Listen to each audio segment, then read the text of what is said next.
Hello guys, Radhe Radhe. So আজকেও আমি যাচ্ছি মা শ্যামসুন্দরীর মন্দিরে। আর আজকে আমি তোমাদের সাথে শেয়ার করব প্রপার কিভাবে শ্যামসুন্দরীর মন্দিরে যাওয়া যায় আর কি। সো ফার্স্ট অফ অল আমি আমার বাড়ির সামনে দিয়ে টোটো ধরে চলে এসেছিলাম সোনারপুর থেকে ট্রেন ধরে চলে এসেছিলাম শিয়ালদা স্টেশনে।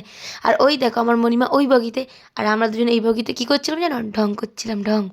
সো যাই হোক, শিয়ালদা স্টেশনে নেমে যেই দিকে নর্থে ট্রেন ধরে সবাই, ওই দিকটা একদম স্ট্রেট হেঁটে যেতে হবে। যেখানটায় প্ল্যাটফর্ম শেষ হচ্ছে সেইখানের বাঁ দিক দিয়ে বেরিয়ে যেতে হবে। এই যে এখানে প্ল্যাটফর্ম শেষ, আর এই বাঁ দিক দিয়ে বেরিয়ে সোজা স্ট্রেট হেঁটে আসতে হবে। সোজা স্ট্রেট হেঁটে এলেই পেয়ে যাবে তোমরা বাস স্ট্যান্ড। এই যে বাস স্ট্যান্ড, আর আমি দাঁড়িয়ে আছি এখন রোডের এই পারে। তোমাদেরকে কিন্তু রোড ক্রস করে ওই পারে যেতে হবে। এই যে দেখতে পাচ্ছ, এটা স্ট্রেট কিন্তু শিয়ালদা দিয়ে আসছে, আর তোমাদের ক্রস করে রোড ওই পারে যেতে হবে। ওই পারে গিয়ে যে কোনো বাসে উঠে বলবে মানিকতলা, যে কোনো বাস তোমাদেরকে ধরে নিতে পারো, যে কোনো সব বাস যায় ওখানে আর কি। বাসে উঠে কন্ডাক্টরকে বলে দেবে আমি সুকিয়া স্ট্রিট নামবো, ওরা সুকিয়া স্ট্রিট নামিয়ে দেবে, কোনো প্রবলেম হবে না। সুকিয়া স্ট্রিট নেমে সিগন্যালের এপারেই নেমে যাবে। নেমে রাস্তা ক্রস করে তোমরা ওই পারে যাবে। ওই পারেই মন্দিরটা, কিন্তু এই পারে না। দেখে নাও, আমি ওই পারে নেমেছিলাম, আমি রাস্তা ক্রস করে কিন্তু এই পারে এসেছি। আর এই দেখো আমার সাথে কে এসছে আজকে, আমার টুঙ্কু পুচকু মামাম এসছে আজকে। সো যাই হোক, নেমে তোমরা একদম মেন রোড ধরে সোজা হেঁটে যাবে। আর যত তোমরা এগিয়ে যাবে ততই তোমরা বুঝতে পারবে তোমরা মন্দিরের কাছে চলে এসছো, কারণ যত তোমরা এগিয়ে যাবে ঠিক তত সামনেই তোমরা দেখতে পাবে সবাই ফুল চাল কলা সব নিয়ে বসে আছে। তখনই তোমরা বুঝতে পারবে যে এইখানটাতেই মন্দির। আর এমনিতেও তোমরা ওখান থেকে যখন হেঁটে যাবে তখন তোমাদেরকে মানে দরকারই লাগবে না, লোক এমনি দেখিয়ে দেবে।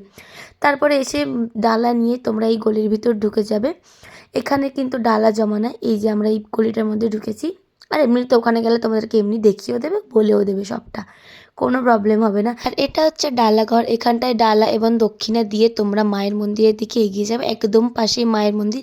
এই দেখো মায়ের মন্দির, মাকে দেখে জাস্ট মনটা ভরে যায়। মানে আমি এতবার এসেছি তার সত্ত্বেও যেন মন ভরে না, মনে হয় যেন বারবার যাই। বলছি, তোমরা যদি এখনও না গিয়ে থাকো একবার হলেও মায়ের মন্দিরে যেও। সত্যি মা একদম ফুটফুটে সুন্দর একটা বাচ্চা ওখানটায় মনে হয়। এত মা দেখেছি আমি, এত মা কালী দেখেছি, বাট এত কিউট মা আমি কোথাও দেখিনি।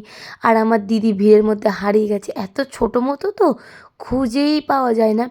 আর সেই দিনকার না একটা ছোট্ট, একটা না দুটো গোপাল এসেছিলো, আমার এত ভালো লাগছিল। আর এখানে সত্যি মাকে দেখলেই মনে হয় যেন জীবন্ত স্বয়ং মা দাঁড়িয়ে। কি বলবো, আমি এতবার গেছি তাও যেন আমার মনটা ভরে না। মাকে দেখলে এত ভালো যে লাগে, আর কত চকলেট যে মা পায় কি বলবো। আর সেই দিন ওখানে যে কটা বাচ্চা ছিল সব কটা বাচ্চাকে একটা একটা করে মায়ের চকলেট দিয়েছিল, আমার মাম্মামকেও দিয়েছিল। আমার মাম্মাম তো কি খুশি যে হয়ে গেছিলো কি বলবো। আমাকে সে বারবার বলছে, উনিশামা দেখো আমাকে চকলেট দিয়েছে, আমাকে চকলেট দিয়েছে। খুব ইচ্ছে মায়ের মতো যে কবে আমার চুল হবে। দেখো পুরো মায়ের চুল পা ছাড়িয়ে, জানি হবে না কিন্তু খুব ভাল লাগে আমার দেখতে। কি কিউট না মাকে দেখতে, কত যে দেখবো। আর সেদিন যে আরতি হচ্ছিল, সেদিনকার আরতিতে আমি জানি না কেন আমার মনে হচ্ছিল মা যেন স্বয়ং বসে আছে, মা যেন জ্বলজ্বল করছে। তো এখন ব্রাহ্মণ রেডি হচ্ছে আরতি করার জন্য। তো আমি আর বকবক করবো না, তোমরা এবার মায়ের আরতি দেখো, আর আমার মতো তোমাদেরও মন মুগ্ধ হয়ে যাক।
ফাইনালি আরতি কমপ্লিট। আর আমরা চলে এসেছি ভোগের লাইনে। ওখান থেকে বলেই দেয় আরতি কমপ্লিট হলে সবাইকে এক এক করে ভোগের লাইনে ওরা পাঠিয়েই দেয়। আর আজকে কিন্তু আমি ভোগের ভিডিও করতে ভুলিনি, আমি করেছি কিন্তু। আর ভোগে ছিল কি ছিল, খিচুড়ি, একটা চচ্চড়ি, চালকলা আর মিষ্টি। ভোগ নিয়ে মাকে টাটা বলে আমরা বেরিয়ে এলাম মন্দির থেকে। আর এই দেখো এক নজরে ভোলেনাথকেও একটু দেখে নাও। এবার তোমাদেরকে একটু ভালোভাবে বুঝিয়ে দিই। আমরা কিন্তু বাস ধরে ওই পারে নেমেছিলাম, রোড ক্রস করে আমাদের এই পারে আসতে হয়েছে। আর এই মন্দিরটা কিন্তু একদম মেন রাস্তার ওপরে, তাই তোমাদের কিন্তু কোনো প্রবলেম হবে না আসতে। তোমরা মেন রোড ক্রস করে এই পারে এসে সোজা হাঁটলেই ঠিক এনাদেরকে দেখতে পাবে। এনারা একদম রোডের ওপরে বসে থাকে। ওই যে আমরা নেমেছিলাম ওই পারটা, আমাদেরকে রোড ক্রস করে আসতে হয়েছে এই পারটা। সোজা হেঁটে এই গলিটার মুখের সামনে চলে আসবে। আর যখনই তোমরা এই সামনেটা আসবে তোমরা এমনিই বুঝে যাবে। সো যাই হোক আমরা বাস ধরে নিয়েছি, আর বাস ধরে এখন যাচ্ছি আমরা শিয়ালদা স্টেশনে। আর আমাকে তো আমার এই কুন্টুর সাথেই বসতে হবে, এ তো আমার পিছন ছাড়েই না কোথাও গেলে।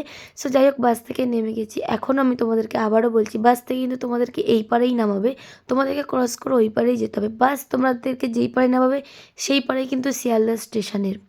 আর এখানে দাঁড়িয়ে গেছি আমরা ফুচকা খেতে। আর আমার দিদি ফুচকা খাবে না, ঝগড়া করবে, ঠিক বুঝতে পারছি না। আর আমার পুটকু দেখো না কী করছে। এই দেখো ঠিক এই বাসগুলি কিন্তু আসছে মা শ্যামসুন্দরী হয়ে, মন্দিরটা হয়ে। আর তোমাদেরকে রোড ক্রস করে ওপারে যেতে হবে, ওই পার থেকেই তোমরা বাস পাবে। আর এই চার্চটা দেখে নাও, সোজা হেঁটে এলে তোমরা এই চার্চটা দেখতে পাবে। চার্চটা দেখতে পেলেই ভাববে তোমরা বাস স্ট্যান্ড চলে এসছো। আর যেই পারে চার্চ আছে তার অপোজিটে, মানে রোড ক্রস করে ওপারে গিয়ে তোমাদেরকে বাস ধরতে হবে মন্দিরে যাওয়ার জন্য। সো যাই হোক শিয়ালদা স্টেশনে তো চলে এসেছি। আর এখন তো ট্রেন ধরার হেভি তাড়াহুড়ো, মানে ট্রেন না ধরতে পারলেই বাড়ি যেতে লেট হয়ে যাবে, ভিড় হয়ে যাবে। আর সোজা ওইদিকে বাস স্ট্যান্ড আর এইদিকে শিয়ালদা স্টেশন। আর আমরা এখন দৌড়াচ্ছি। আর আমার দিদিকে তো দেখে মনে হচ্ছে আমার দিদি এক্ষুনি যাবে, গিয়েই ঝগড়া আরম্ভ করে দেবে, যাই হয়ে যাক। আর আমার মাম্মামকে দেখো কত কুন্টু লাগছে না, এই খালি আমার পিছনেই যায় না। সো যাই হোক আমরা ট্রেন ধরে চলে এসেছি আমি সোনারপুরে, আমার দিদি আর মণিমা মামাম লেগে গেছে নরেন্দ্রপুর স্টেশনে। তো যাই হোক গাইজ এখন আমি বাড়ি চললাম। আর বাড়ি এসে আগেই আমি আমার গলুকে খেতে দিয়ে দিয়েছি, কারণ আমি জানি আমার গলুটা কাঁদছিল খিদের চোটে। তো যাই হোক আরেকটা কথা বলে দিই, তোমরা যখন মন্দিরে যাবে হাতে একটু টাইম নিয়ে যাবে, কারণ আরতি 6টায় স্টার্ট হয় আর 7:30টার সময় শেষ হয়। সো সেই বুঝে তোমরা হাতে টাইম নিয়ে বেরোবে, ঘরে কাজবাজ সমস্ত মিটিয়ে যাবে। তো যাই হোক আজকের ভিডিও এই পর্যন্ত, দেখা হচ্ছে নেক্সট কোনো ভিডিওতে। Tata guys, love you, Radhe Radhe.